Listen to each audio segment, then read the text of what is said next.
woman should be.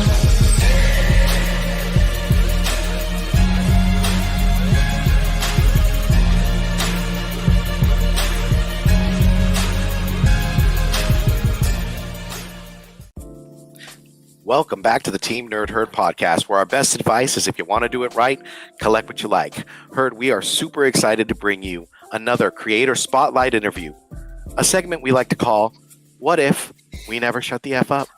Tonight, you'll find out. Without further ado, let's go ahead and introduce our guest. Now, you've definitely seen his work in Marvel Action Spider-Man, DC Titans, Rebirth, and you've definitely seen his work on Spawn.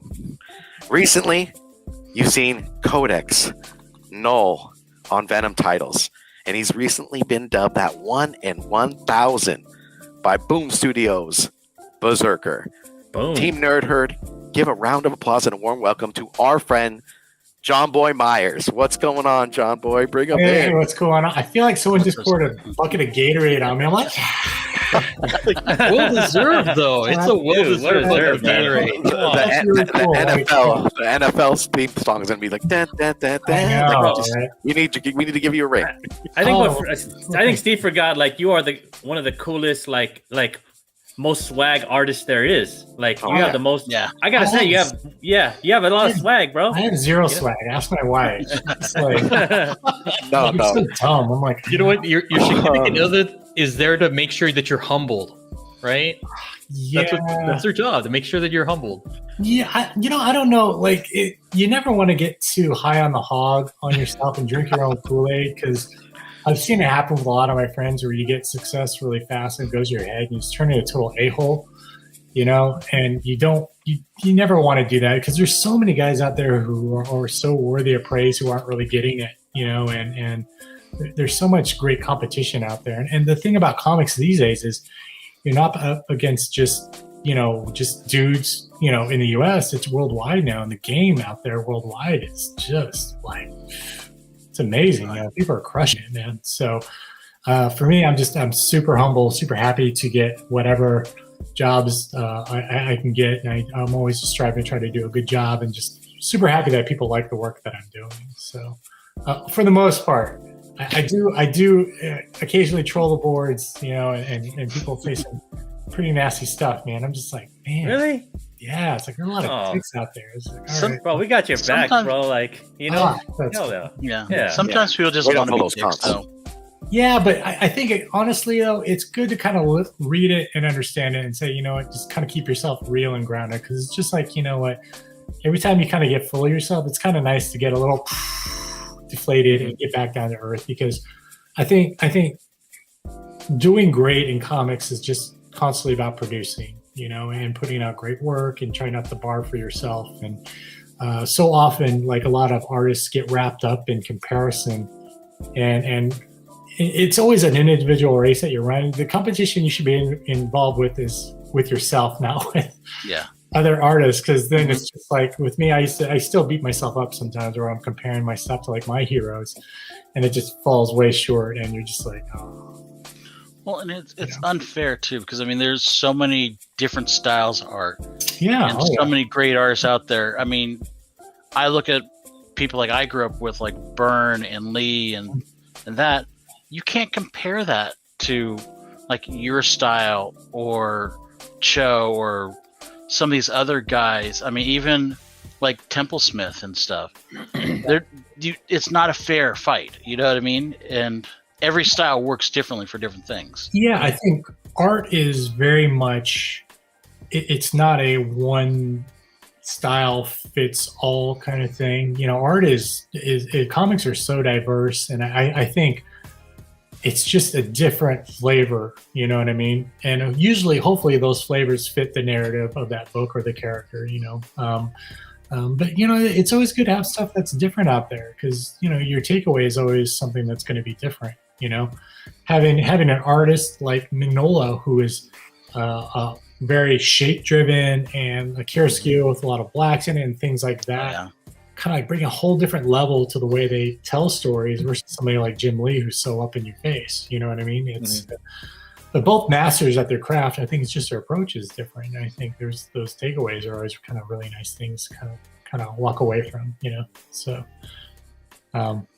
yeah. Anyway. So who are some of your art heroes? Those big dudes. I'm pretty braggadocious about my influences. Like for me, it was Michael Golden, J. Scott Campbell, Joe Madureira, Jason Pearson, and Arthur Adams were like the 5 guys who were super influential on me. It's probably because I was so into manga. I can see that. Yeah, I can see the influence. Yeah, and those guys had a very kinetic sense to their work, and kind of had a manga feel to their work. And it was, for me, it's just kind of like a natural progression for me to just kind of gravitate to those guys' work, because it's like, well, it's what I like to do. It's something that I'm drawn to. So that's something that's always been like, those guys are like for me, they represent the pinnacle of what an artist professional is, the type of work they do, the body of work they have. Like that's stuff that I kind of hope to be there at their level someday. It's like, when I'm drawing a piece or doing a cover, I'm like, is this as good as something like Campbell would do or what Joe would do? Or, is this good enough tech? My tech always sucks. And like Michael Golden is so good at tech all the time. I'm just like, oh man, Michael Golden be like, this is crap, and rip it out. Do it again, So it's kind of good to have those things kind of weighing in the back of your mind because it pushes me to be a better artist. It's just at the end, when you're looking at a piece, it's like, hey, does this stand up to like my hero's work? Yes or no? Maybe sort of. But I mean, I have other heroes too, of course, like guys like Todd and Rob Liefeld, Jim Lee, Stuart Amonin. Ron Garney. I mean, there's so many guys out there just like crushing it, man. And you're just like, geez. Ron Garney is so underrated. He is. The stuff he does, people don't realize it. Yeah, he is a master storyteller, and he is so very gritty. Like his stuff is kind of like if Jim Lee and Frank Miller had a baby, it would be Ron Garney. Yeah, you know what I mean? So it's pretty unique. But that's the thing about having your artistic influences, because you put all those influences in, and what spins up are things that kind of feel familiar but are their own takes. And these artists, as you progress as an artist, the idea is that you just kind of evolve into something else. Where you start is not where you end up, because you don't want your work to kind of stagnate and stay the same. You always want it to kind of improve or get refined or get better. At least you hope so, because like you have guys who have done that, like Bill Sienkiewicz, who started out very much kind of Neil Adams-y and just was amazing. But then look at the stuff that he's doing now, where it's hyper impressionistic, Sergio Tappi, kind of just this impressionistic, crazy storytelling art style that's kind of evolved past comics. It's almost like fine art when you look at the original art that he produces for his comics. It's pretty like, it's kind of like, it's just about refinement. It's kind of like you guys' podcast. Like when you guys start out, it's you don't want to see that. You don't want to see that. Don't look back at the catalog. It's pretty raw, and I'm sure it's like you have your moments, but the thing about it is the energy is there, the potential is there, the camaraderie is there. It's like the spirit of what your show is still exists. It's just you're getting better at it, you're refining what you guys do until you can bring it to a place where it's like, because like I think you guys are in this really good place now where it's like, hey, look, start creating more engagement. You know what I mean? It's like it'd be great that people can just live chat. Hopefully not bad things like, hey, Jonboy sucks or something like that. But like actually communicate live with the audience more, and everyone can kind of participate. It kind of gives you that kind of unknown X factor.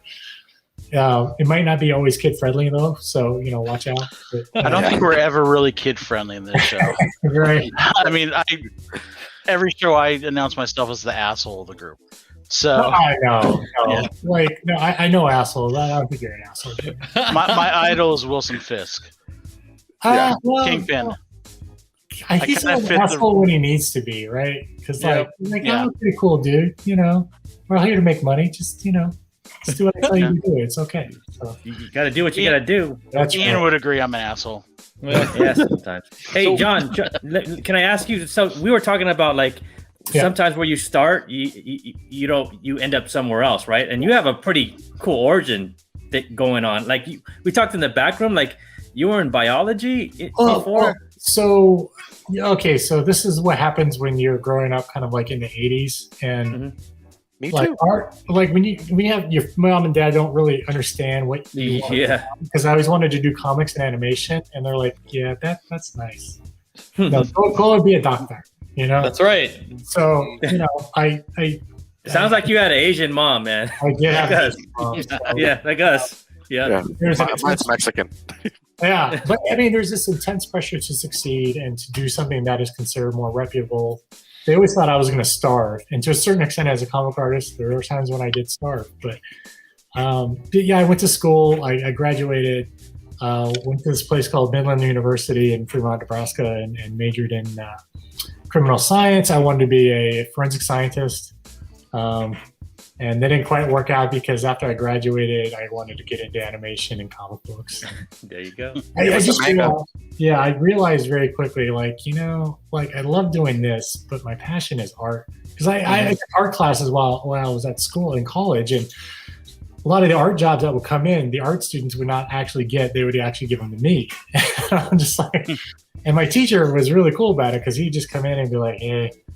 His name was Mr. Theory, and he was a really cool dude. Had a ponytail, really laid back guy.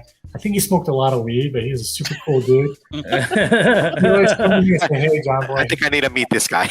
Oh, he's a great dude, man. He was like, hey, John Boy, I know you want to do science, but you should just give it out. You just do this art thing because like you're really good at it. You should really get back into it. He was really encouraging. He always pushed me to do stuff. Like he got me into like making zinc plates, printmaking, wood carvings, oil painting, airbrushing. He got me, kind of sucked me back into art and was really encouraging to me. Like he was super encouraging to me. So he was actually one of the guys that actually got me back into doing comics again and submitting. And this was the same time when Wildstorm was having their talent search. So while I was in college, I was doing comic book samples and sending them out to Jim Lee and getting nice support. I was like, hey, this is cool, but not that cool, but keep trying, So yeah, it was pretty neat. Because a lot of good people got discovered that way, like Brent Booth and Scott Campbell and Bobby Rubio, a bunch of other guys. I mean, it's pretty neat. So yeah, that's if I knew what I knew now, I would just focus on art. I probably would have ended up going to like School of Visual Arts in New York or Art Center in Pasadena or Cal Arts, and one of those schools. Life is a funny thing, though, huh? Like if you try to rewind, then you won't end up where you are. Like everything kind of leads up to today.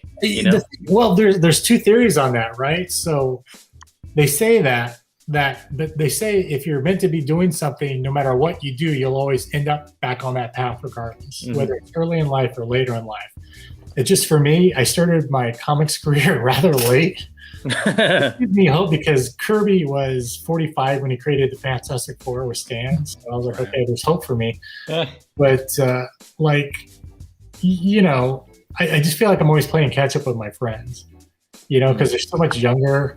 Or they're like, oh, they're my age and like, oh, they're so like respected and things like that. I'm just like, shit. So are you though, man? Like you got, I don't know about that. I don't know. No. You bro, totally are. I could not even skip out on this, bro. I'm like, no, I can't skip off the John Boy interview. I appreciate it, man. Thanks. I mean, for me, like having industry respect from my peers, like that kind of thing is like, because then they're like, oh yeah, this guy's a cool dude. Like, hey, I'm one of the club. Hey, high five, So I don't quite feel like I've arrived just yet. So, but yeah, that's the thing about it though, is like, that's kind of what keeps me going is I want to produce great work and have work out there that kind of hangs with the people that inspired me. Cause like a lot of these guys now that I talked about, I've actually got to meet. Some of them are like, I would consider like, oh, wow, these are art friends now. I can go up to them and talk to them and have a conversation. They wouldn't be like, get out of here, kid. So I guess that's progress. It's kind of nice to meet your heroes and your heroes don't think you're a pest. So how was it having a beer with one of your heroes? Because I know you probably did, huh? Oh, dude, it was surreal, man. It was like, oh my God. Who was it? Joe Matarera. We did lunch in Austin. It was wow. Damn. I was trying to keep my shit together for real. Right? You're trying to be cool and shit? Were you trying to like, oh, I was just like, Joe. Oh my god. It's Joe, man. Oh my god. Yeah, so That's how I feel right now. no, if you knew me, you're like, man, that guy's a jerk. But No, not never that. Never that. But yeah, it was a lot of fun, man. It's kind of nice hanging out with your heroes and kind of connecting on a different level because you feel like, wow, I made it. Bro, Yeah. So- you were telling us in the back room, like, you and Peach are friends, and all of us are like, oh, what? You and Oh, Peach? no. I don't know Peach that well. I just come up and say, hey, I love your work, blah, blah, blah, blah, blah. Like, Okay. I don't like message people on a daily basis. I think. I bet she's like, I just met Jonboy. Peach is like, I just met Jonboy. Like, There you go. like, There you go. No. Like, I don't know if there's a lot of people I talk to. Like working in comics, you kind of work in a bubble. That's the thing I do miss about cons is actually going back and talking to my friends like Dustin or Tony Washington or Mark Irwin or Dave Johnson or Dan Panosian or guys like that. Like I only get to see once in a blue moon.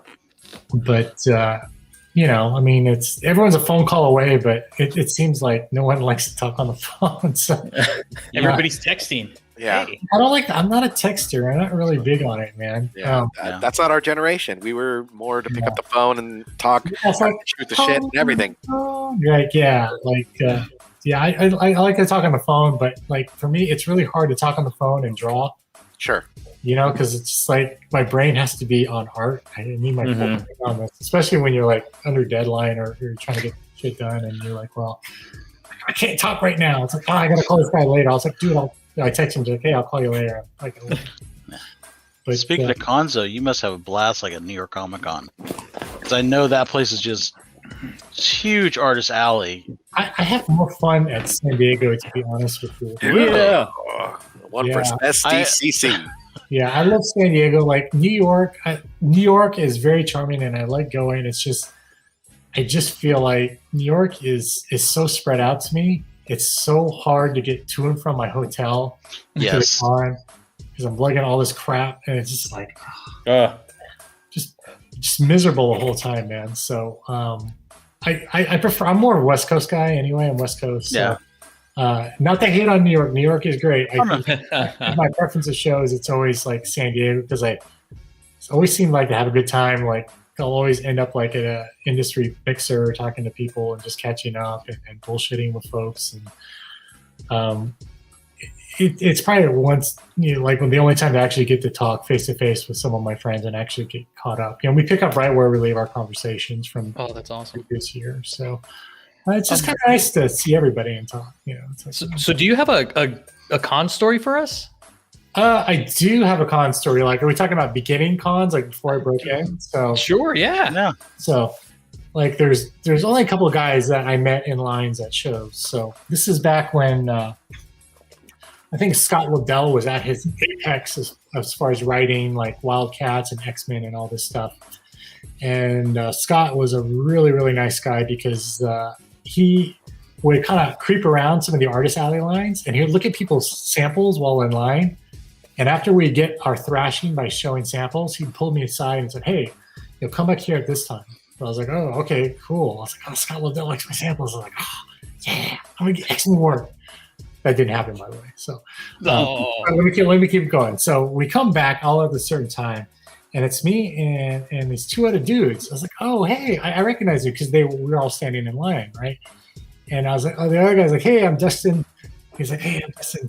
And it was Dustin Gwynn. And the other guy, he's like, hey, what's up? And I was like, his name is Sonny Lee. So anybody who doesn't know, Sonny works, he did a lot of stuff at Darkhorse, some stuff at DC. Yeah. Now he works in graphic design, and Dustin has worked on everything. Ascender, Descender, Batman, Wildcats, you name it, he's done it. So we all met and we all introduced each other, and then Scott shows up. He's like, hey, you guys talk to each other? We're like, yeah. We're like, okay, come with me, follow me. We're just like, what's going on? I don't know. It was initiation. Right. So we're following Scott Lobdell, and he takes us first to this place called Marvel. And he just cuts the line and goes, come on, guys. So we all go back there and, hey, these are guys, like, leave your samples here. This is Jonboy, this is Dustin, this is Sonny. And we're like, he's just kind of shooting the shit with people. And then we're like, were we allowed back here? Are we like, oh, what's going on? we got personally leaf samples, and he goes, hey, you should look at these guys' work. These guys are really good. And they took us over to DC, and then same thing happened. And we're just like, man, what is going on? This is cool, right? Because we're in places that we're not usually allowed to be in. And then he took us over to Image, and we met Rob Liefeld. I met Mark Silvestri. It was pretty neat. Like that, and then after all that was said and done, like he took us to Darkhorse everywhere. And he said, "Okay, guys, like keep in contact with me, hear my stuff. Just let me know how it goes. Hopefully you guys get some work. If not, let me know." So we're like, "Wow, did this just happen?" So we all exchanged info. And then after the next day, we meet up, and I'm talking to Dustin and Sonny. And Sonny's like, "Hey guys, guess what?" And we're like, "What?" Like, Dark Horse called me. I got a job. We're like, "Oh man, high five, all right." And Dustin's like, "Dude, guess what?" I'm like, "What?" And he goes, "I got a job in DC." I was like, "Oh man, all right." Then we're like, "Tell me, what'd you get?" I'm like, I didn't get anything, man. I was like, "Hey man, I'm happy for you guys. That's totally cool." And I'm in my mind, damn it, man, that sucks. But the thing about it was, the takeaway was that looking at Sonny and Dustin samples, they were really polished and really good. It showed me that I still had a long way to go, and I loved feeling that at least another pro, like someone like Scott, would recognize that I have a lot of raw talent that I need to just develop it. So. So it was a really nice thing. It was kind of funny, like Dustin and Sonny got jobs and I didn't get anything. I think I got yelled at by someone at Todd McFarlane's people, but which was kind of funny. But because years later I worked for Todd. I was about to say, right, for Spawn. Yeah, I didn't want to rat anybody out, so I didn't say anything. But it's kind of funny how things come back around, and. It's kind of fun. I mean, I met two really great dudes out of it. Well, a couple great dudes out of it, Scotty and Dustin and Sonny. Still talk to those guys every once in a while still. So, yeah, it's pretty funny. It's like, everyone felt so bad because it just kind of got like awkward. They're like, "Oh, you didn't get anything?" You're like, "Oh, all right." I'll be talking to you later. Yeah.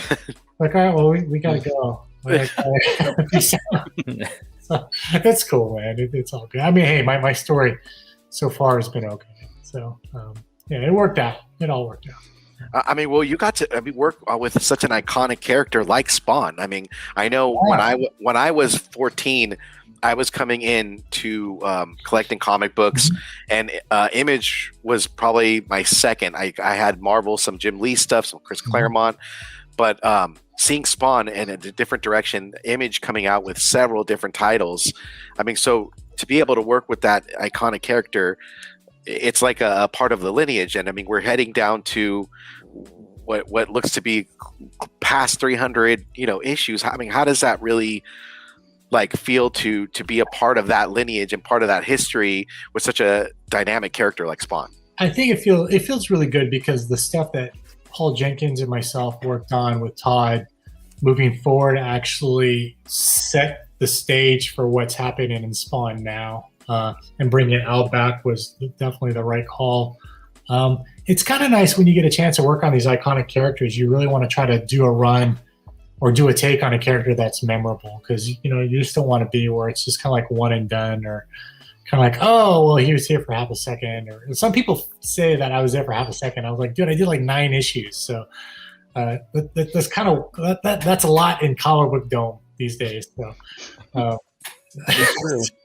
So, but I think the thing that I did with Spawn and giving him the mouth back and doing all this cool stuff with it is something that is stuck around, which is really nice. So that is my contribution to that. So I'm glad that that's kind of staying.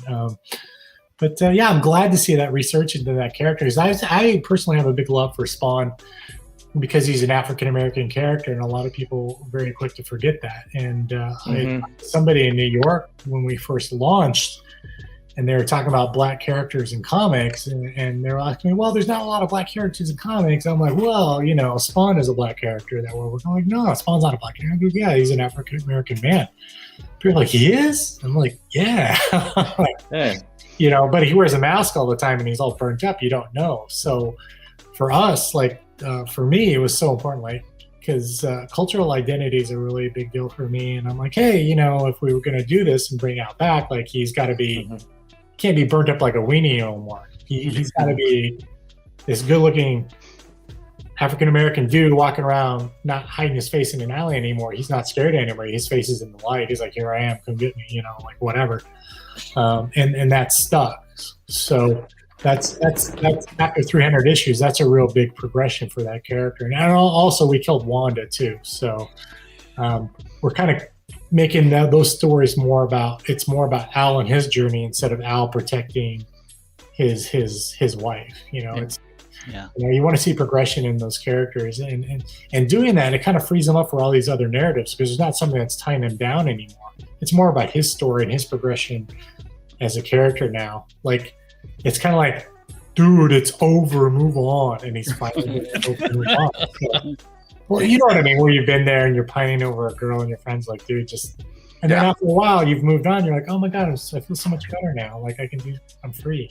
You know what I mean? So that's the things that we wanted to do for that character. But the idea for us though was that we wanted to bring Wanda back later on as an Angela type character because he had lost Angela to Neil Gaiman, and we were like, well, hey, you know, look, dude, like, she goes to heaven, but the idea is to bring her back as like an Angela type character to help him out. She comes back. And we were trying to do another thing where Al had an unborn son, but that son is also in heaven and comes back and becomes son of Spawn. Like, look, nice. We could do that. Todd didn't want to do that with either. So, yeah, whatever. You know, it's his thing. He can do whatever he wants. Yeah. How was it working? How was it working with Todd? It was good. I think Todd now is a lot better than Todd then, because I think when we're working with him then, he was, because like he weighs in on everything. So it's just one guy. So our time with him was always finite. He has more time now that the ball's rolling again for that. It's just really hard to get his time. So every time we were talking to him, we get into it, going down a good trail, then he had to go. And we're just like, dude, like, it's just getting good, you know? So I think talking with a couple other guys now, like Jason Alexander, it looks like, you know, Todd is full brain is on nothing but Spawn, which is great. And of course the toy stuff too, but Sure. I think, you know, doing the toy stuff with DC characters is kind of a no-brainer. You know what I mean? Like, let Todd and his designers make cool toys for DC. It's kind of like, hey, things look great. Just keep more of that, please. You know? So, yeah, I'm really, really happy for Todd. He's doing great, man. He's, it's like, yeah, good. Back on top again. Feels good. So. Oh, man, the Todd father, man. Yeah, about time. It's like, good for him. Yeah. So I'm just curious, is there any work that you've done that you just really love what you did, like any type piece you've done where you're just like, you look back and go, damn, that was really good?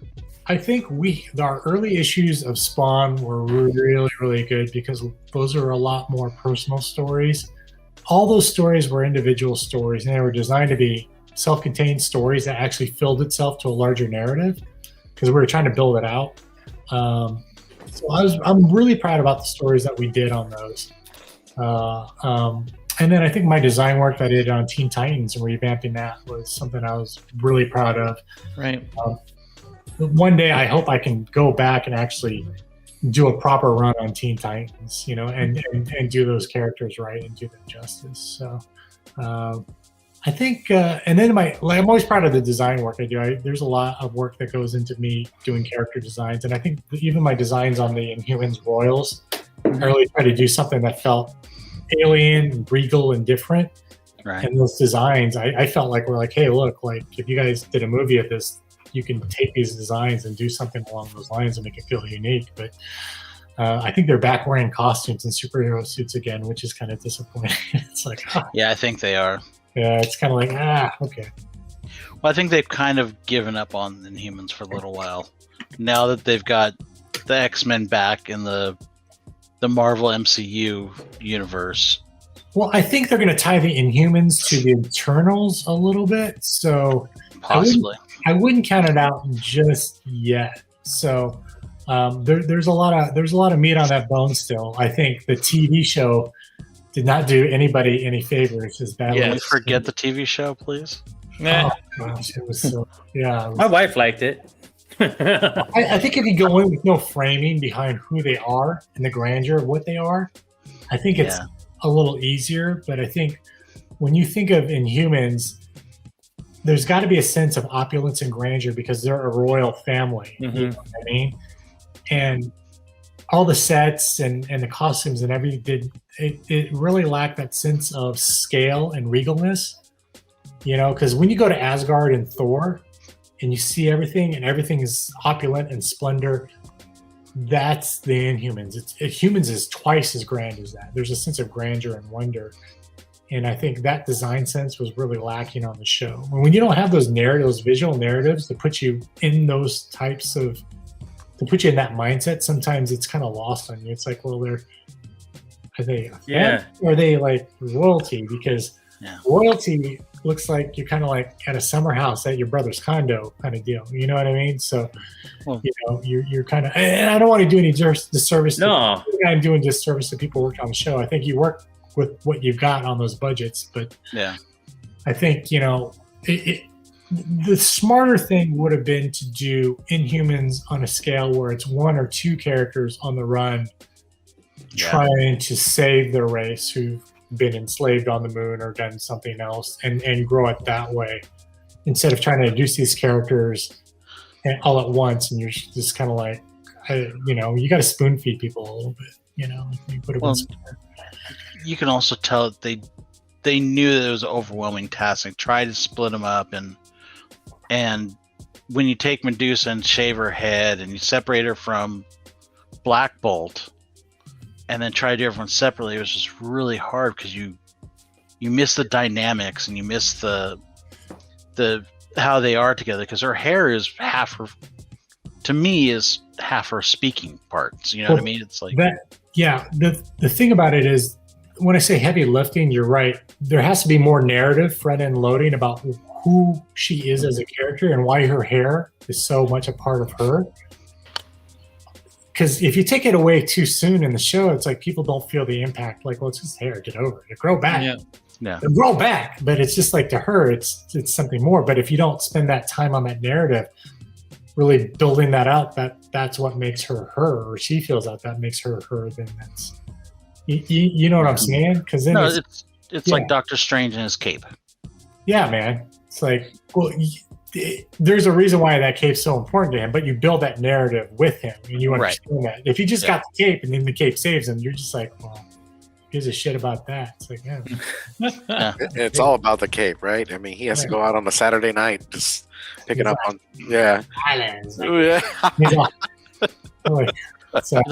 But that's why artists are so important for books and stuff. You need an artist that can relay those messages, the nonverbal cues. Yeah, I think we always get the short end of the stick on that. But I think building out the visual narratives along with the written narratives are so important, especially in TV, because if you don't give that time for people to understand who these characters are or why these things are important to them, then when they experience a sense of loss, you really don't really understand it, and there's no impact there, because it's just like, well, you didn't have time to understand that dynamic, you know.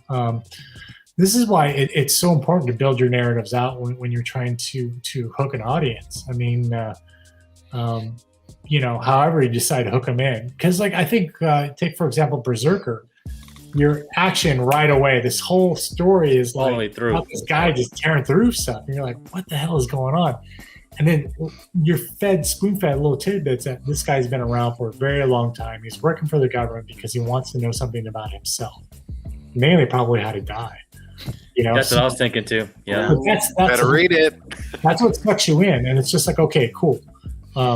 And it's easier to do with one character. So, like something within Humans, I think they should have done that where it's Medusa on the run, and then you can invest in that character and who she is and why her hair is so important and why she's a badass.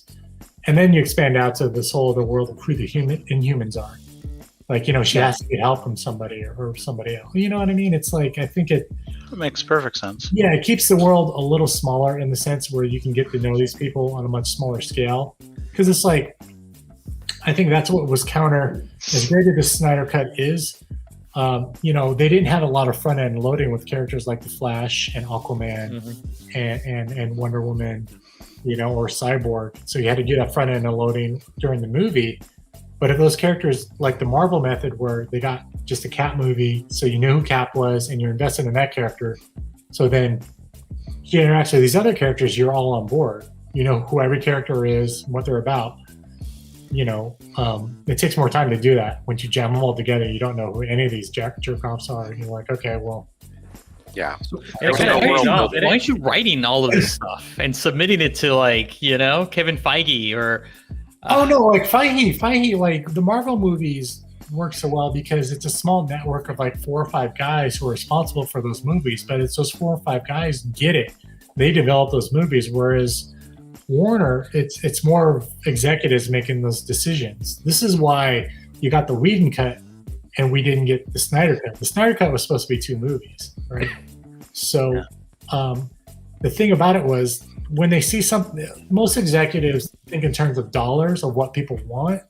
So when they see a movie like Deadpool or Guardians of the Galaxy make a shit ton of money, they're like, well, our movies need to be like that. They need to be funny and action-oriented and witty. So that's what we want. So when they hire a director and director gives them something else, they're like, well, we don't think we can make money on this because our polls show that audiences want this and you're giving us that. Mm-hmm. And that's the disconnect. The thing about it is Marvel movies should be Marvel movies and DC movies can be DC movies because they're a different tone. They can both be light in certain senses, but Marvel movies are more about grandeur versus DC movies are more about reality. They're a little bit more reality based. They feel more like our world. You know what I mean? So that's the difference. And there's nothing wrong with that. It's just you let these movies be what they are, I think the great thing about the multiverse is it's now allowing people to tell stories with the same characters in different universes, and people are okay with that now because they understand that concept. Thank goodness. So yeah, but the Marvel payoff is that we're watching Winter Soldier and and Sam Wilson, whatever it's called, whatever. But you feel like you feel the ghost of Cap the whole way through, and like they just can mention him and you already know, right? Because they built that character so well, like it's a masterpiece, man. But you've invested in Captain America for 10 years now. And you don't even know it, and you're just like, you don't even know it, bro. That's our buddy. He's our cool uncle, right? You can feel that ghost, bro. The ghost is always in that. He's our nerdy uncle in that show. It's always there. But that's the thing is that's how fandom works. That's how a narrative investment works, and like guys like Feige understand that, and that's what you guys like. That's what people need to understand. It's just like this is how you build things out in franchises. You create that fan involvement. You stay true to the fans. You make movies that the fans will appreciate first because that's your core audience. And then if you make a movie that is appealing past your core audience, then you've really done your job because you're reaching out to a new audience. And then you grow that with that character along the way. And you take that character and you put him through ups and downs. You maybe even kill him or you do the stuff and you're creating that engagement. And then now we have something like Falcon and Winter Soldier come around. People want to invest in that because we're like, hey, we're Cap fans. I want to see how the legacy of Cap evolves through Sam Wilson or through Bucky Barnes, 100%. Through John Walker. The thing is, I feel bad for Wyatt Russell because people are just him because they already do. Cap, he just took it. It really wasn't given to him. You know what I mean? Right. But well, when you understand that kind of hate is because it's the fandom. They're like, no, we want to do these guys. But he's also playing a dick of a character, too. I mean, he's supposed to. Yeah. Right. I mean, US Agent is supposed to be a dick, but... Well, he's a bigger dick in comics, so... I know. They toned him down. They toned him down for TV, which is good. So he's like that high school football jock and everything. Right. Yeah. He's like, hey, what's going on over here? But I mean, they're doing something right when they do WandaVision and you have those first 3 episodes that were basically like 50s and 60s television shows, and we're all going, give me more. I mean, it's like it's against our nature to watch those. Well, we all loved them. It wouldn't have worked without 5 years of Vision and Scarlet Witch already primed in our brain. You know what I mean? Because we understand those characters, and we're kind of saying, okay, we trust you. We're on board for this, but like. That's exactly what Ian said. You're going with this. Because I want to know. Like, hey. Well, I wasn't even into Wanda, man. And then after that, she's like, I'm a fan, bro. Like, I'm just like, yo, Yeah. Oh, yeah. you know, it just really put her a complete person there, you know? Yeah, It's a masterful. when she came down the stairs in the Wanda outfit, I was just like, damn. Oh yeah. I'm just sad that Pietro wasn't brought back. Like I like his take on Pietro, and I'd love to see him come back. Because if we're gonna get the Brotherhood of Evil Mutants, you know what? He might come back, because if mutants are coming, he might be with Magneto. Yeah, I don't know. So I think they're going to work on Fantastic Four first. I think it's too soon for mutants. I think we're going to see both. I think we're going to see Professor X pop up. I think we're going to see Omega Red pop up, and I think we're going to see. So where do you think Omega Red's going to pop up? Jonboy? Captain Winter Soldier, baby. I think. Yes. I'm with you, John. So these two guys have been saying that Omega Red's going to be showing up. I think so. I heard rumors and rumors of rumors at Comic-Con like 2 years ago. And I talked to people who know people who have worked on said project, and said that would be cool if mutants showed up in a certain project. Because they've already kind of talked about the Weapon Plus program already. Mm-hmm. Yep. Sure. So that involves like Agent Venom stuff, you know, the Venom soldiers. It involves in the Ultimate Universe, it involves mutants. So I wouldn't be surprised if you have a Wolverine type character show up or a Omega Red show up, and you know, it would be pretty cool, I think. So because I mean, that'd be fan service. People would lose their minds. Yes. Oh, the internet. And people are like, oh. Have you seen this week's episode yet? No, you know, I don't have Disney Plus, man. So I just read them. I just read the reviews and trailers. So I'm up to speed. So I'm gonna spoil little something because I was fanboyed.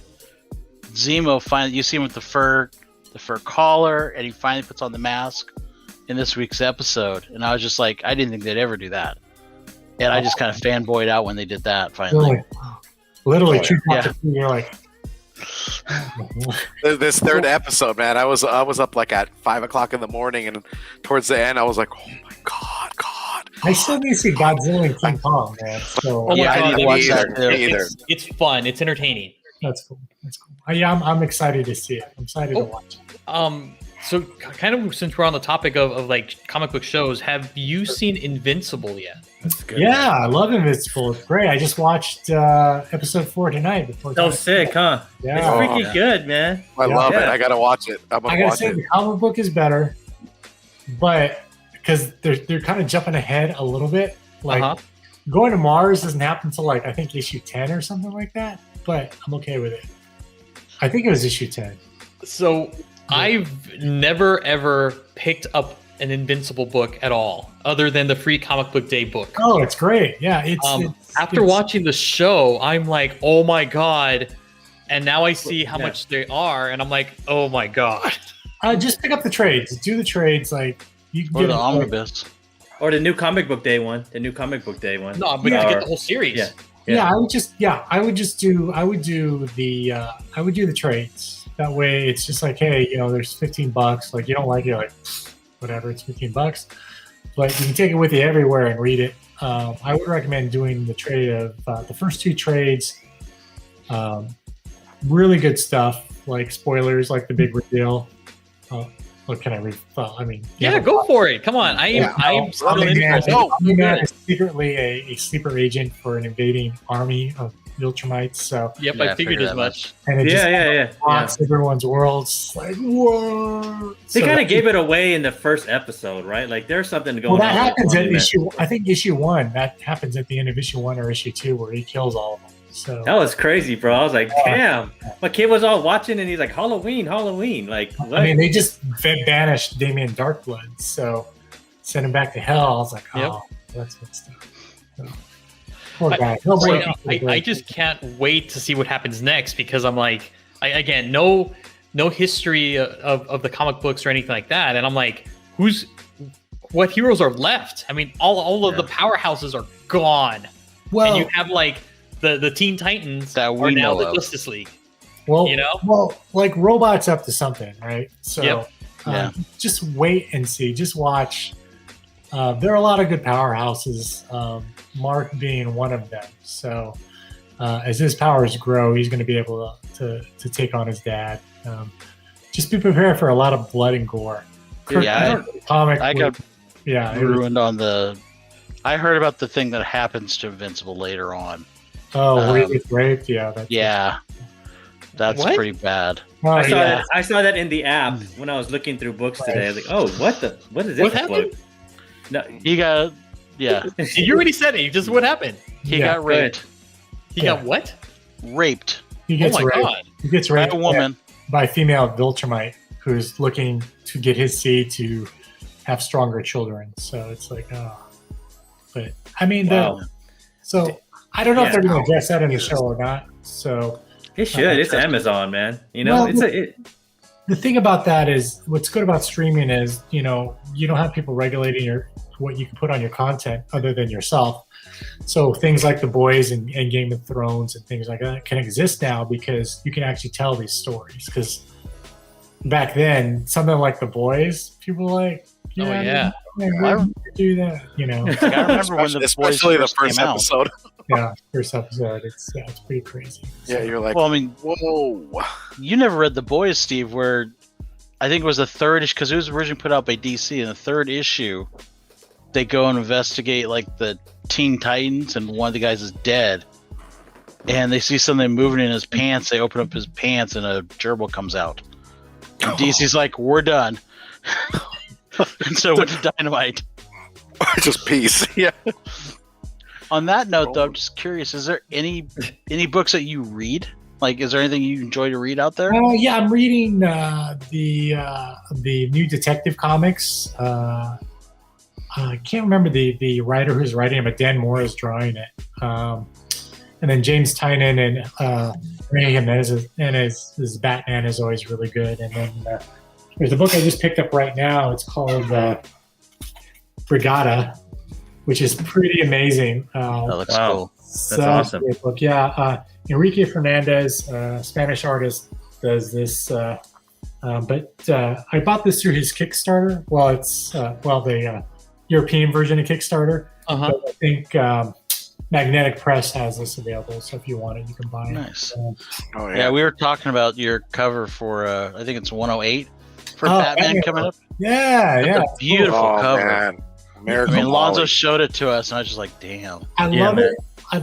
The original, the one like when I'm working on covers, the Uh-huh. original I wanted has a lot more action in it, where Molly's on her drone, surfboarding, and they have Catwoman and Batwoman and Wow. Ryan and Harley all in there jumping. It looked pretty dope, but they're like, no, we want the standing one. I'm like, oh, all right. Do you have a sample of that? Does that image still exist? I have a rough somewhere that I sent to DC, so I'll dig it up. Maybe I'll dig it up, post it online. So That'd be Oh my dope, God, man. that would be Okay. awesome. this is what happens in covers. Like everyone's always asking you, like, why is it always this cover, Jonboy? I was like, because that's the one that everyone picks. It's like I don't get to pick them. You know what, They pick John Boy, have you heard of Rose Besh? So them. she's a new artist. She's getting a lot of hype. But she on her Instagram, she posts a lot of like her early drafts of the covers that she's supposedly like submitting, and you know there's little thumbnails, Mhm. so you can see like her process of like, oh, she drew like 4 covers, but only one of them was selected. Yeah, that's why it takes so long because everyone's like, do something iconic, and I'm like, okay, well, I'll do something iconic, but then I'm like, well, this is one that is really iconic. It's got action, and no one's going to be doing action. But then a lot of people like the standing poses for some reason, which I get. I mean, people like that way you can see more of the character. But I'm always more of like, again, it goes back to that manga anime influence. Yeah. Where I want characters in motion to be moving and feel. Yeah. But how does that feel, man? Like I think your style is opening up for a lot of different artists that are like manga urban style. Like you were like one of the first, man. Like your stuff is like, you know, and it's Rose Besh is like, it's like that influence that you've kind of had in the industry that's kind of moving there and opening up for these artists. Oh, well, thanks. I think it's just like we've been there this whole time. It's been a real hard slog for guys who have a much more of an anime or cartoonier style. Back in like after the crash, like late 90s, early 2000, it was really hard for us guys to try to get work because we were considered too cartoony. And it wasn't really a commercially relevant style. A lot of publishers thought that, and they would tell me that, like, if you draw more realistic, then you can get more work. So draw more realistic. So this is why my stuff has so much, right? Like, you can't draw him realistic. You got to draw him like a manga. Like, this is amazing. I know, right? Yeah. There's so much life. There's so much life to your art, man. Like, it's just like a lot of life going on there. Like you could feel that, like that little. Mega Man throwing that little blast. I really want to put a lot of love into what I'm doing. So when you're picking it up, you're like, I feel the energy in this. It feels good. Like there's a lot of love that goes into stuff that I do. Because if I don't love something, I won't do it. I'm like. So I got to ask you, as far as your influence with animation manga, what is one manga that you have fallen in love with that has got you by the heart? Ninja Scroll. Oh yeah, man. That was my first. I love you. That is my first, and that is still my number one, man. That is like, that movie blew my mind away on so many levels. As a kid, I've never seen animated like gore, violence, or nudity. Yep. And it wasn't, I don't feel like it was glorified. It was just part of the narrative. It just was just like, it's like sneaking into your first R-rated movie and something you're not supposed to see, and you're like, it's just like, oh my God. You're like, your mind's blown. Did you watch Record of the Lotus War then too? Right around that time? Yes, I saw Record of Lotus War. I liked Bubblegum Crisis, and I liked, what was the other one? Bubblegum Crisis. I liked a lot of the Kimchi Sedona stuff. Just like a lot of this stuff was getting development deals at the time. So Riding Bean and Gunsmith Cats were favorites of mine as well. So Dirty Pair as well. Like I loved all of that. Like you always listen to recommendations for your friends, but then when you watch them, because like one of my friends is like, oh, if you like Ninja Scroll, you should get La Blue Girl. You'll love it. It's amazing. I was like, all right. So I spent money on a DVD of La Blue Girl, and I'm watching it. I'm like, okay, wow, this is cool. The animation's cool. And all of a sudden, all this kind of like weird tentacle points. Tentacles, yep. And I'm just like, yep. Yeah, this is. I'm out. You know what? You should have recommended like Vampire Hunter D. Well, I discovered that after that. I stopped listening to that dude and started listening to the other guy at the comic book shop. He said, "Look, man, don't listen to him. He's kind of a perv." Because I couldn't take it back, so I threw it in the garbage. I'm like, I don't want this. I just threw it away. But about Vampire Hunter D, I loved it. I think that is a close second for me, Vampire Hunter D. Akira? Yeah, I'm not a big. I like Akira, but I'm not that big of a Akira fan. I think Vampire Hunter D and Ninja Scroll are, in my personal opinion, stronger movies. Yeah. But I think what Akira did was kind of cement cyberpunk culture within. It took what Blade Runner did and actually kind of cemented it in people's minds, because it kind of laid the groundwork, because that thing was so influential. It created, like, it made Appleseed a lot more relevant and things like that. So I mean, it's kind of interesting how things pop up, and then because like even if you've never watched this stuff and you're watching it now, that stuff is still relevant. It still holds up. Don't watch Little Blue Girl, please. But it will inspire you. Not Little Blue Girl, but everything else. You can watch. And you'll be like, wow, you know what? With fresh eyes. It just kind of, like, watching that stuff really gets me really excited about, like, doing comics and telling stories. So. Would I be the lame guy to say, like, I was introduced to anime through Aeon Flux? Like on MTV. There's nothing wrong with that. Peter Chung is awesome. Yeah, that shit was tight, bro. I used to watch that all the time, man. Yeah, when I was like a teen. Yeah, movie was incredibly flawed, but the anime, anime was pretty amazing. Oh man, it was beyond awesome. Oh yeah, yeah, I love it. It was great. Yeah, my mom didn't like me watching that either, man. She's like, "Why are you watching the skinny girl in the tights? It's too sexy. What's wrong with you? She's always gallivanting everywhere, killing people." Like I was like, "Oh, dude, Just don't watch Violent Jack. Yeah, don't take this away from me, Mom. no, come on, mom. Like I'm a 14-year-old boy. I like it. Like Yeah, it's like well, kids at that age. I think we want shows that play up to us, don't play down to us. I think you're at that age where you're kind of like testing boundaries and figuring things out for yourself, and watching stuff like that and enjoying stuff like that in itself is an act of rebellion per se. So like Robotech, when it was just like I rebelled. Huh? Yeah, Robotech. Yeah, I love Robotech. I grew up with Robotech as well. So yeah. Oh hell yeah! Since we're talking about this futuristic stuff, man, like as an artist, man, and we're I think everybody's kind of deep diving into NFTs. Like, what do you think about that, man? Is it taking your art somewhere else? I think it's a great thing. I mean, the conversation they're making it more about the environment and stuff like that, but that has nothing to do with artists. So that's more about the technology. So they need to figure that out, which I'm sure they will. But I think in terms of art, it's allowing artists to actually make money for the long term for themselves in the long run. Because even if it gets resold, you're always going to get a cut of that. So royalties, yep. Which is a good thing. I think right now, with comics, they're pumping the brakes on it for obvious reasons because they need to figure it out. But I'm hoping the parent companies, the comic book companies, can sit down and have a dialogue. It's more of a conversation and not a debate about it.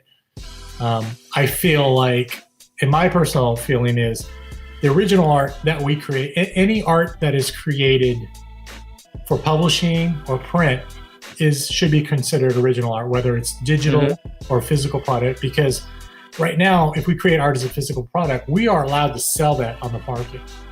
The problem with that, selling it on the market, is we don't get a cut of that afterwards. Nope. So people who bought art from artists who wanted to sell because we needed to put food on the table and pay bills can take that art, hold on to it for a couple of years, and flip that art for like probably $20,000-$30,000. Can you explain that to the audience, because I don't think they understand, like NFTs, like for artists, the royalties continue on. That's the good thing about NFT. An artist who does that can still make that, but the problem right now is the debate is that some publishers feel like digital art is not original art and they retain all the rights. So it's so new, they're trying to figure it out. Like, and nobody's a bad guy here yet. Like, right.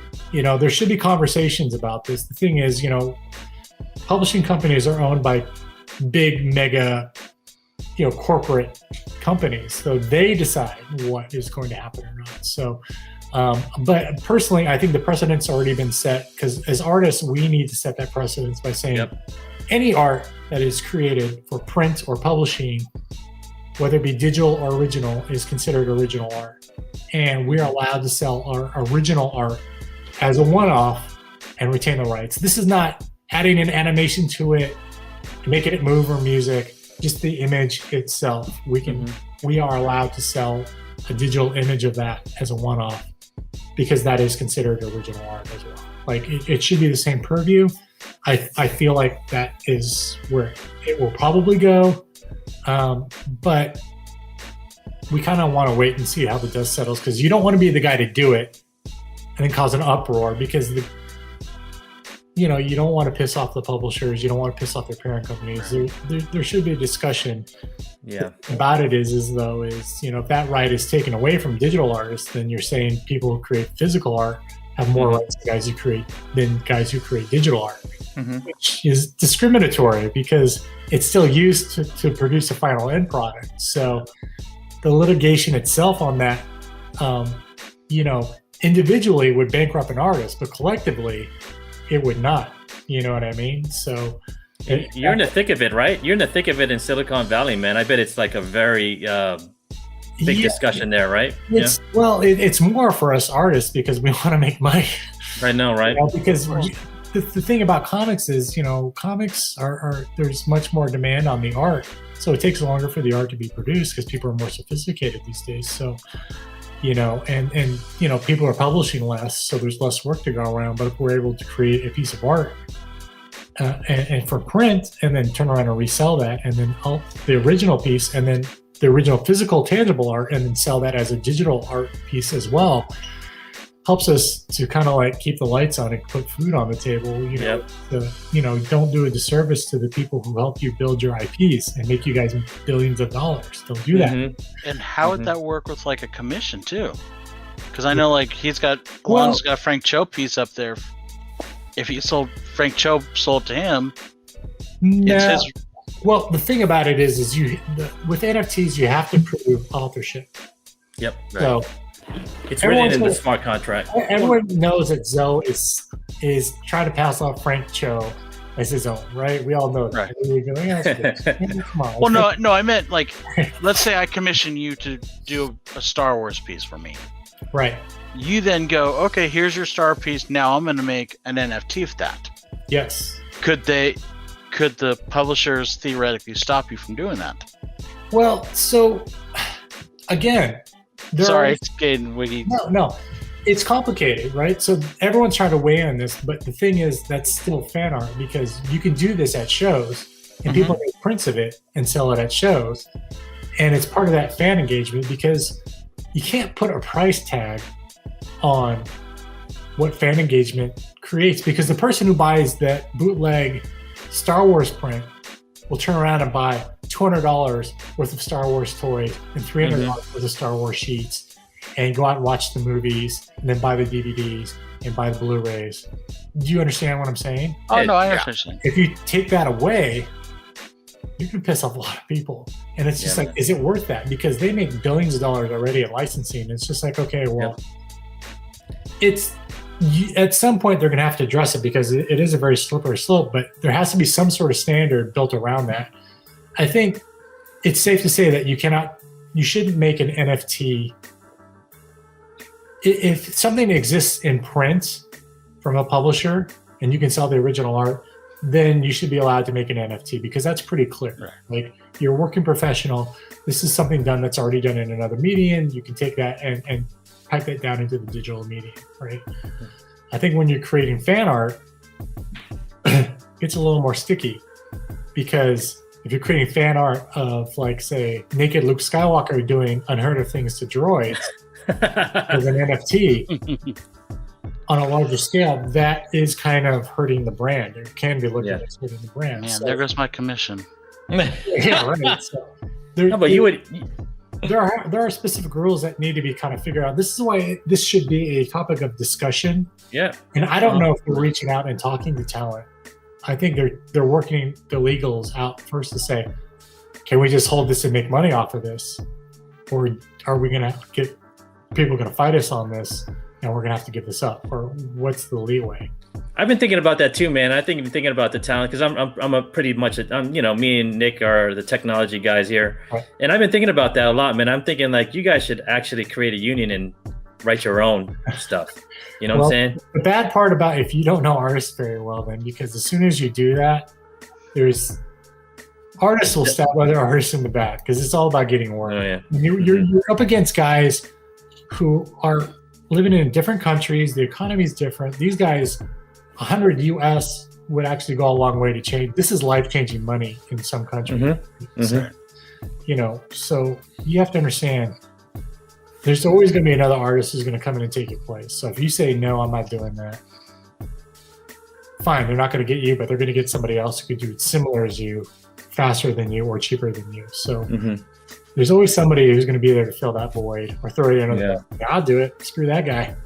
So the world we live in, huh? Yeah. Well, I mean, it's it's art and commerce. People got to live. So I mean, there's you can't always afford to have your integrity on your sleeve. Sometimes when you got to feed your kids, like, hey man, integrity's out the door. I'll go scrub toilets if I have to. So things need to be figured out. I think it's more about where's people's moral center at. What's the right thing to do versus the corporate thing to do. Yeah. Because for me, right now, you're already setting a precedence because if you can't go after people who are buying Kirby pages for $75,000 or $350,000 for a Jim Lee X-Men page or cover, and you can't get any of that money, then theoretically you shouldn't be able to get any money from an NFT because it's the same concept. Right. it's still original art. You know what I mean? You're not selling the whole book. Oh, no. You're selling that one page you worked on or that one cover. Yeah. So, you know. And we're not even in the first inning of this stuff, right? It just started up the discussion, man. It's the lawyers are trying to figure out. The main thing for us artists right now, if any artists are watching this, is we very clearly need to define what the term original art is. And you can't let publishers determine that for you, because if you do, you're complacent in letting them do that, because this is how they get you with rule of law. If they say, and you agree to these terms, that published art is just the physical, tangible art, like the original art, and it's not considered digital, and you go along with that, then you're saying that that's okay. And that may mean you might have to pass on work because of it. You know what I mean? Because once you have enough people who agree to that and say, well, they're agreeing to our terms, they agree that digital art is not really original art. You know what I mean? You can't sell it as an NFT, or you can't do this, or you can't do that. So I think the better thing is, as artists, we need to say any art that is made for print or publishing, whether it be digital or physical, is original art. That's it. The end of discussion. You know, and that puts us on a better legal footing, because lawyers will persecute things or defend things based on its legal definition. So if we don't define that, other people will. So that's our only battle that we need to do. And if we just stand on that and we're a broken record on that, then I think we'll be fine. It gives us a precedence to stand on. But if we don't, then, you know, it's going to feel like, well, we're just basically, you know, it's not going to be good for artists. Artists won't like it, you know. But we'll go along with it probably because we need the money, and we have to pay bills to pay. It's like, well, it's kind of like a big kid's like, what are you going to do? Yeah. You know, it's like, there's not much you can do. So. Well, John Boy, man, we appreciate you coming on, man. Like, you're dope, dude. Like, I just gotta say, I'm a big fan. We're all big fans, bro. Like, we have Big Rob, who's a big fan too, but he couldn't make it, man. But you know, like, we all appreciate you, man. But let me ask you, man. Like, you know, we're gonna do little rapid fire questions, man. Sure. Since we were talking about NFTs, are we gonna see an NFT from John Boy coming soon? Maybe. I'm working on a creative project, so I'd like to be able to extend NFTs to those people who are working on this project with me, to kind of set an example and a standard. So we'll see. Maybe. It's just there's a lot out there to unpack, and I think the environmental issues need to be addressed first, because I don't want anybody calling me an eco-terrorist. But I just don't need that kind of drama. It's like, okay, man. You know, but I think they're actually in the process of solving that within months, I'm sure. So, all right. Now, is this creator-owned title by the name of Princess Dragon Killer? Yes, it is. Yes, I am all in on that right now. So I'm actually going to be scaling back a lot of my work in the next couple of months to just focus on. So it's just been. It's kind of like, here's the thing: like when you work, you try to you're like a camel. You try to soak up as much money as you can, so you can work on your own projects and try to get as much done on that as you can and pay people. And then when you're out of money, then you go back and you try to work on more stuff and you try to do it all over again. It's like, will we be seeing a Kickstarter, man? Will we be seeing a Kickstarter so we can help support you? Yeah, I think so. I'll keep you guys in the loop. Keep us in the loop. It's either going to be through a comic book company, or it's going to be through Kickstarter, or it might be through both. So, I mean, we got your back either way, bro. You know, let's go, man. I'd love to have you back on to support it and everything. Yeah, come back on, man. Let's come back on. Let's I will promote beat that that thing. drum. Thank you. Yeah, so let's do it for sure. What was your first real job? Like real job, and you know, like job when you were a teenager, any job. Your first job. Paper route. I was 9. I delivered papers. Nice. So I could buy comic books and toys. You did the 4:30 in the morning throwing. I did it too, man. Yeah, my mom would help me. My mom would help me. She was so great about it. So, good mom. But nowadays, it's unheard of for a 9-year-old kid walking out there carrying papers on his back. So you can't really 5 in the morning. Delivering papers when it's still dark out with a flashlight. Yep. You know, so. I have one for you, John Boy. Who's your favorite character to draw? Oh, You have to pick one. Who's your favorite? It's, Batman or Spawn. Like it's. Is it the cape and the cowl? Is it the cape and the They're mask? such cool characters. You can do so much for both characters. So versatile. You can make them serious, scary, heroic. They're very versatile characters. And the cape too. I don't feel like drawing something. I just wrap it in that cape. It's like, I don't have to draw. I'm so lazy. It looks cool. Yeah. So I'm gonna give you an evil question that Alonzo gave to me last night. All right. Since you're a '90s kid like the rest of us, Batman the animated series or X-Men? Oh, Batman animated series. Man. Oh man, I agree. Yes. Damn. Virtual high five. the guitar riff, man. Come on, man. No, I did love the X-Men cartoon. I thought X-Men Evolution was a little better, but I think for its time it was pretty earth-shaking. I think the stories in Batman the Animated Series were a little bit better, because when you go back and watch those cartoons, for me the Batman Animated Series stuff still holds up. Yeah. The animation looks a little dated because Batman or Bruce Wayne wearing the lumpy suit, it just like drives me crazy compared to like the sleeker version in later episodes where he's like, they figured out, they streamlined everything. Like, thank God, right? But it's kind of a hard toss up because both of those cartoons were very integral in introducing audiences to comics. So, but if I had to choose, Batman the Animated Series, yeah, for sure. I'm with you on that, John Boy. I'm with you. All right, we got one last question, man. If I was to come over to where you're at in the Bay, in the South Bay, and I was like, and you were like gonna say like, hey, Ian, meet me over here so we can get some dinner. Where would you take me, man? Take me too, dude. And Steve, and Steve. So you got two big guys here, man. We like to eat, man. You're tiny, man. Get on JR's weight plan, bro. I would say there's this place called the Punjab Cafe that serves the best Indian food. Oh, dude, nice. I missed that. Some people don't know about that about the Bay, right? Like it's the best Indian food. I can't find it out here in the SoCal, bro. Oh, best Indian food, hands down. Like well, if you're in SoCal though, what part of SoCal are you in? I'm in San Diego, man. Well. We don't got the Punjab. We have little India over here in Cerritos. There you go. Yeah. Man, I get my tikka masala, little naan bread, little rice. Doesn't make me hungry. Just like with the saffron bread. Oh, damn. Get some samosas and just like. But they don't have it like. But yo, John, they don't have it here. Where like in the Bay, like you go and get your plate, you go get your forks, and you go get tea. They don't have that here, like that like ground level like Indian food, if you know some Indian folks, you should be like, hey man, like we need a good Indian restaurant here. That's what I'm saying, bro. I can't try it. Yeah, I'm trying, man. You got to top it off with that mango lassi, mango lassi.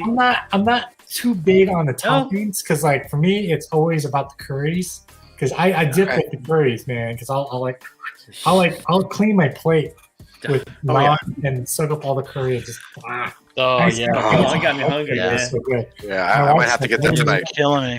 No, it's so good. It's so good. It sounds amazing. Yeah, it's mighty tasty.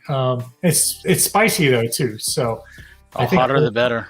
Well, okay. So no, not that hot. No. I'm stupid. I would never recommend getting the hot. Yes. Unless you can handle it, because so there's Asian hot. And then there's Indian hot. And I personally find that Indian hot is hotter than Asian hot. Yes. It is. To let you know. 100%. And I'm half Asian, so I'm like, hey. Like, I had Indian hot and I had to stop eating. Yeah. I had to stop eating because I couldn't, like my mouth was on fire. I wasn't enjoying the meal. See, that's I'm what the idiot lassi's for. I'm the idiot that'll walk into a place and go, what's your hottest thing? And they go, here you go. Bro. And then I'll eat it and I'm like, not white boy hot. Give me real hot.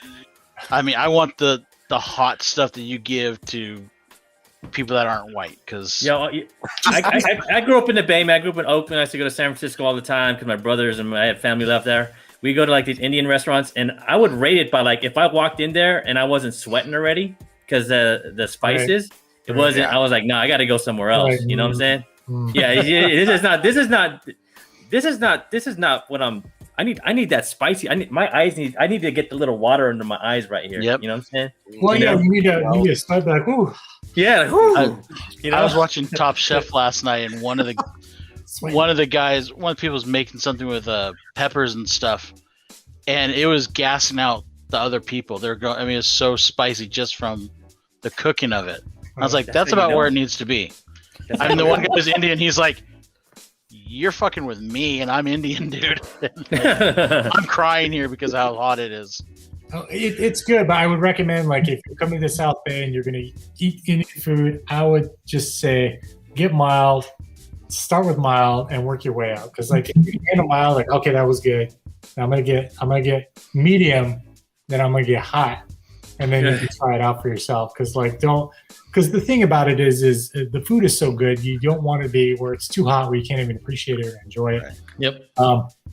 Definitely get, like, if they offer things like smoothies or something with dairy in it to take the heat out, pull the oils out after you're doing it. I definitely recommend that. Like Steve said, that will make your experience a lot more enjoyable. But if you're gonna raw dog it like that, man, I'm just like Yeah. I can eat a habanero. No pepper by bueno. itself. No Like, bueno. So Be prepared I'm to one of those prop types that yourself can up take a at night. habanero and just chew Your on it. pee-pee will start burning, bro, when you go pee-pee. No. it's fire, man. It's just like I know. all right. I'm on fire. Right. It's not good. Not good. Is there any other questions? Do we have another question? No. No, I think you made it safe. You made it safe through Yeah. the we rapid finished that. fire. Wow, that was fast. I feel like I didn't earn it, but okay, all right. Oh, you earned it with that No. Indian stuff. You got me hungry, bro. Like, I'm Oh, I yeah. know. I'm about to I go might have fly to back order to me Oakland. Yeah, you should have somebody send you something like that. I mean, like I would think there'd be something good in San Diego. Man, you all don't walk into Mexican places food. here. You don't walk into places here, man. Like I tried. I need to get the little wetness under my eyes just by walking in, and you don't get that here. You know that feeling, right? Like if it's in the Bay, like it's that real I Indian, know, Pakistani, Punjabs, When food you, and when you stuff. walk in and you take a couple bites, like, oh, this is good, and then it kind of hits you. You're like, oh, Yeah, man. You know stuff, bro. Yeah. I know. Yeah. Maybe rethink your inks and everything like that. Maybe I should have ordered something a little more milder. No, just more.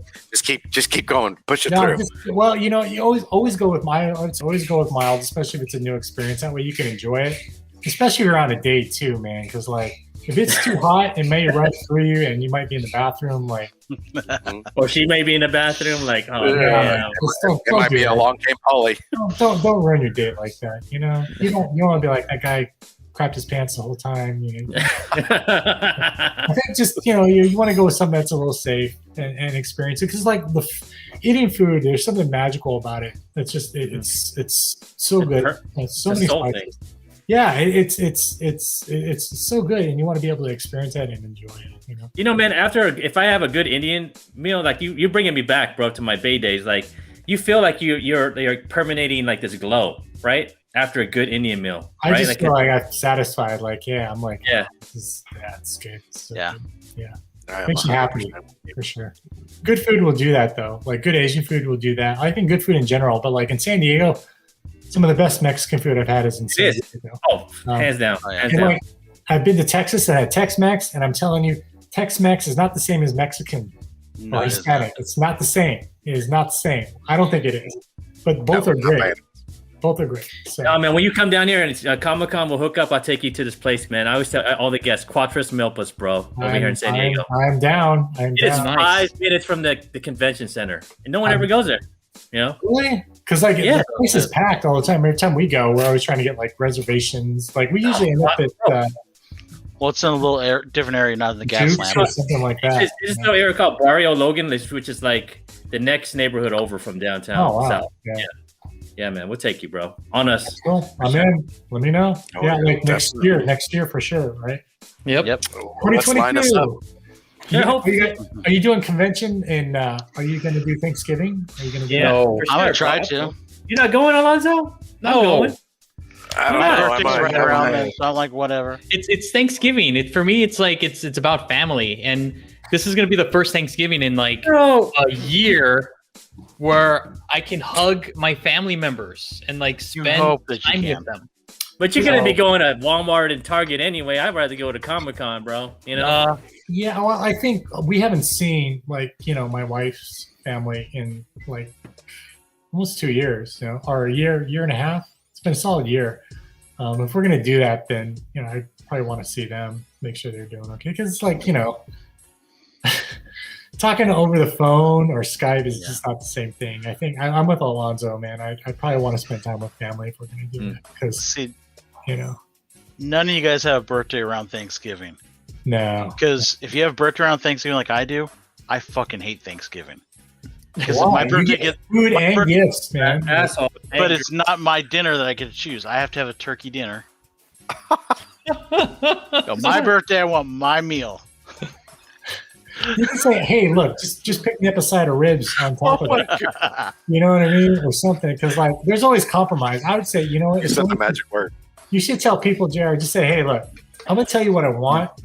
So if you give me something and it's not what I wanted or asked for, it's like, hey, man, I'm gonna do the same thing to you on your birthday." So, I'm gonna give you. There you go. The only Some good thing about stuffing. Thanksgiving, about being around Thanksgiving, I learned at a young age. I was like, Mom, family, just give me money. You can give me $20 now. I can take that $20 and buy a lot more stuff after Thanksgiving when it's on sale. That's true. That is true. Yeah. And plus, they have the Black Friday sales. I don't know if people are gonna Well, go. that's what I'm saying. Oh yeah, that's You know? it. Just do everything online. You just buy it, boom, done. They're going to Don't you cancel have that to do it? con anyway, I think. You think so? I think they're getting enough pressure from people complaining about it. It's in November, bro. And Everybody's it's gonna in, be mucking. Why But don't they do also- it? Well, why then? Why don't they do it? Because I guess my thing is like that is the most traveled time of the year next to Christmas. We're just coming out of COVID, but you're wanting people to travel that same time with all this other holiday travel. It's like maybe do it 2 weeks before. I think that's the reason, though. That's the reason, though, to keep it small, because then you have to choose, right? Like, Someone also No, pointed no. out online that they could do it Halloween weekend and solve the whole thing.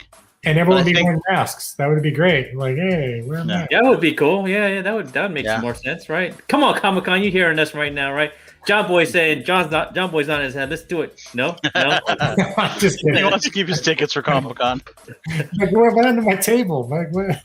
Bro, yeah, I'm coming to your table for sure, man. I was supposed to come to your table at the at Revolution. I had a Oh. whole plan. I saved up all my money. I was gonna be like, John Boy, can you do me a quick And they Star canceled it, Wars? right? They canceled it because Yeah. you were supposed to be there. I was all stoked up. That was my whole goal. It was like submit some books to CGC and get a John Boy. Well, hopefully we'll have that again. So fingers crossed, guys. We can. No, man. Well, John Boy, we want to thank you so much. But not only that, we want to let the Team Nerd Herd know that John Boy has been so gracious enough to send some giveaways. And we want you guys to jam in, hit those like buttons, hit those comments.